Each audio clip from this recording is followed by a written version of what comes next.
विरागी जो दर्द जेको आहे पेन साफ पार्टीशन उन ते पंहिंजो इज़हार अव्हां जे साम्हूं पेश कंदसि।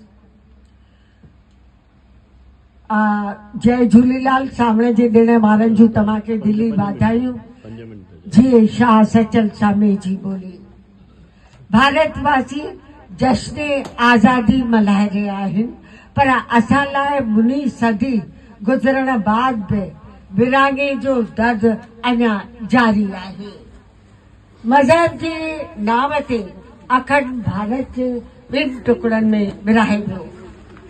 मज़हब जे नाव ते लखे बेगुनाहनि जो खून बहायो वियो। मायर भेनरुनि जी लॼ लुटी वई ऐं बेआबरू कयो वियो। नफ़रत जे शोलनि जी वर चढ़ंदड़ सिंध जे सिंधियुनि खे जेको आहे रातो रात आलिन अखियुनि सां वतन जा वण छॾणा पिया। विरागी जी माउ करे वतन जे मिटीअ खे अलविदा करण जे दर्दनाक दौर जे हालतुनि ऐं हादसनि खे बयानु कंदे साधू टी.एल. वासवाणी जे मिशन जी पूज्य मां हरी देवी ऑल इंडिया रेडियो जे पदई नशरात लाइ मूंखे पंहिंजे इंटरव्यू ॾींदे विरागे जो हादसो बयानु कंदे चयो त दादा नूरी साधू टी.एल. वासवाणी जी दिलि वतन खे छॾण लाइ कान हुई। असांजे संगत जे भाव खे मारे विया। इहा हैदराबाद में विरागे जी ॻाल्हि आहे जेका उन्हनि पंहिंजे हिकु इंटरव्यू में रेडियो इंटरव्यू में कई। आर्तवार सुबुह जो ॾींहुं हो, उनखे क़त्ल करे जेको संगत जो भाव हो पूञ में ॿधी करे संगत अॻियां जेको आहे फिटो करे विया। इन ते दादा नूरी साधू टी.एल. वासवाणी जिन चयो त हाणे वक़्तु अची वियो आहे, हाणे वतन जा वण असांखे छॾणा पवंदा। दादा नूरीअ खे मजबूरन वतन छॾणो पियो। मां हरी देवी अॻिते पंहिंजे ॻाल्हि खे जारी रखंदे चयो त असीं हैदराबाद छॾे कराची पहुतासीं। हालांकि दादा नूरी जेके रेफ्यूजीज़ हितां विया हुआ महाजर उन्हनि जी सेवा करे रहिया हुआ, जेके असांजा सिंधी हिंदू हुआ, उनजे बावजूदि उन्हनि खे जेके दुश्वारियूं आयूं त दादा साधू वासवाणी जिन उन्हनि जी सेवा करे रहिया रेफ्यूजीज़ जी। सिंधी हिंदू रातो रात सिंध जे शहरनि ऐं ॻोठनि मां माल मिल्कियत ज़मीनूं कारखाना छॾे 3 वॻनि में पंहिंजो रातो रात घरनि खे कुल्फ लॻल उतां निकिरी पिया अणॼातल मंज़िल तरफ़। हुननि खे इहा आस हुई त असीं वरी वापसि भरंदासीं, पर इहो ॾींहुं सदन ज़िंदगीअ में कॾहिं कोन आयो। के पाणीअ जे जहाज़ रस्ते त के बाड़मेर जोधपुर रेल रस्ते ऐं 3 लटनि में 12 बचे अणॼातल मंज़िल तरफ़ निकिरी पिया। तारीख़ जो दर्दनाक अलमियो मज़हब जे नाव ते अखंड भारत खे चीरियो वियो, जंहिंजो सभ खां वधीक असर सिंधी जातीअ ते पियो। हिते मां दिल्लीअ जे ऑल इंडिया रेडियो जे असांजे सीनियर साथी ब्रॉडकास्टर न्यूज़ रीडर हरिकांत जेठवाणीअ जेको इन दर्द ते इज़हार कयो आहे ऐं साहित्य अकेडमी अवार्ड विनर हा, त पंहिंजे जज़्बनि जो इज़हार विरागे जे सिलसिले में जेको करणु चाहियो त कीअं वण खे पाड़ो खां पटे अलॻि जिते लॻाइबो आहे त उहो जेको आहे सो अॻिते उसरी न सघंदो आहे। उन वण खे उखेड़े उन्हनि फिटो कयो। उहो छातो महसूसु करे उहो अव्हां सां बंधे रही आहियां। उखेड़े बड़ खे जड़ खां, उखेड़े बड़ खे जड़ खां ठोके छॾियाऊं कुंडुनि में टारी टारी करे जंगल जे ठेकेदारनि। सदन इन कारिस्तानी खे शैतानी चइजे या नादानी। अभी ॿुधायो, अगर हम एक पेड़ को काट के पौधे में लगा देंगे तो जाहिर है गमले में वो नहीं बढ़ सकेगा।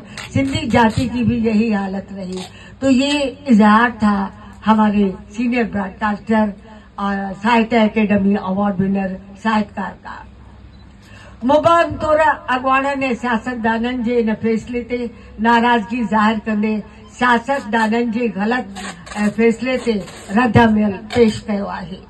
उस वक्त के पॉलिटिशियन की भी गलती थी जब पंजाब को आधा पंजाब मिल गया, बंगाल हो गया, तो सिंध को क्यों जब विभाजन हो रहा था, थरपारकर में मेजॉरिटी थी, वहां पे क्यों ना सोचा गया। ये हमारे पॉलिटिशियन की, मैं सिंधी पॉलिटिशियन या नेशनल लेवल के थी, और उनकी भी ये कमजोरी रही और हमारी भी रही, जिसकी भोगना जो है आज ये विभाजन का ये जो दर्दनाक और ये जिसके ऊपर सेमिनार हो रहा है आज तक ये जारी है। मुबैन तौर अॻवान ने सियासतदाननि जे इन फ़ैसिले ते नाराज़गी जो इज़हार कंदे इन ग़लति फ़ैसिले ते रद्द अमल रहियो। सिंधी जाति जे भोगनाउनि जो सफ़र अॼु बि जारी आहे। पंजाब जी अक्सरियत जे नाव ते ऐं बंगाल जो कुझु हिसो बंगालियुनि खे मिलियो। मज़हब जे नाव ते बंगाल जे जेका आहे सा विरासत कई। इस्लाम सां वास्तो रखंदड़ खुद बंगाली मुसलमाननि जो जेको हशर थी रहियो आहे उहो असांजे साम्हूं आहे। आज हम बंगाल की सिचुएशन देख रहे हैं। उन्होंने इस्लाम के नाम से हमसे पार्टीशन करवा के ले लिया, तो बंगाल में हिंदुओं की आज क्या हालत है। तो ये सिचुएशन है। हमें जानना चाहिए कि जो मजहब के नाम पे लिया गया, अब भारत में हमें कोशिश करनी चाहिए कि ये नो मोर जो है सेक्युलरिज्म और पार्टीशन के नाम पे या अकलियत के या तबकों के नाम पे, जातिवाद के नाम पे ये बड़ा डेंजरस खेल चल रहा है सियासत का, तो उसको रोकना चाहिए। ये बंगाल की सिचुएशन से मेरा जो अपना एक्सपीरियंस और रद्द अमल है वो है। सियासी पार्टियुनि जेको आहे उन सिंध जे मामले में कोन इज़हार कयो। सियासी हक़नि जी नुमाइंदगी खां असीं भारत में अॼु बि महरूम आहियूं ऐं इन लाइ देश जे सियासतदाननि खे टलाई ठाराइजे या पाण खे, त असांजी जाति यकमुश्त न आहे ऐं देश परदेश में असां जाखोड़ियूं था पंहिंजी तहज़ीब ऐं विरसे जी वारसी करण लाइ लारगज़ाई छो था करियूं। त इहे असां जेके डेज़ मल्हायूं था, इंटरनेशनल पकोड़ा डेज़ या ॿिया जेके आहिनि उन्हनि खे अवॉइड करे जो हिंदुओं की हालत है माइनॉरिटीज की सिंध में, मैं खुद सरहदों के सलीब पे लटकी हुई हूँ और मैंने उसके ऊपर कहानी भी लिखी है, इंग्लिश ट्रांसलेशन में उसका हुआ है। तो सरहदों के सलीब पे हम आज भी सिंधी कौम लटकी हुई है। इंडोर में बैठे हुए हैं सामने हमारे जो है मेंबर, वहां पे इतने सिंधी आ रहे हैं, माइग्रेंट्स जो है, वो पॉइंट में जरूर पेश करना चाहेंगे। तो उनकी सिटीजनशिप का उनको जो है उनका पूरा होना चाहिए। तो जिंदगी जी रोजमर्रा जूं तकलीफूं राशन और पानी पे कैसे कैसे कैंपों में उन्होंने जिंदगी गुजारी, मैं 2 लाइनें उनके ऊपर जो है उल्लासनगर में कैसे पहुंचे। पिटे थी पोहू अम्मा एक हमारे साहित्य अकेडमी अवार्ड के विनर है, उसकी कविता के छंद है वो पेश करना चाहूंगी, जिसमें माइग्रेंट्स के दुख दर्द उन्होंने बयान किया है।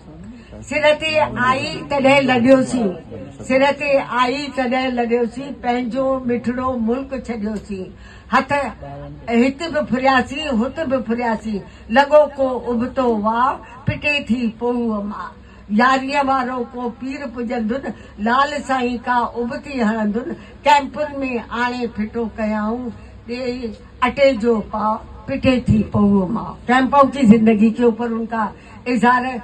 हाणे इन मुश्किल दौर मां सिंधी लंघे पार पिया आहिनि, असीं हाणे ख़ुशहाल आहियूं। अचो पंहिंजी हक़नि लाइ आवाज़ उथारियूं ऐं विरसे जी पंहिंजी वारसी कयूं। मोकिलाणी नाहे, सदाई गॾु, सभिनी जी महिरबानी।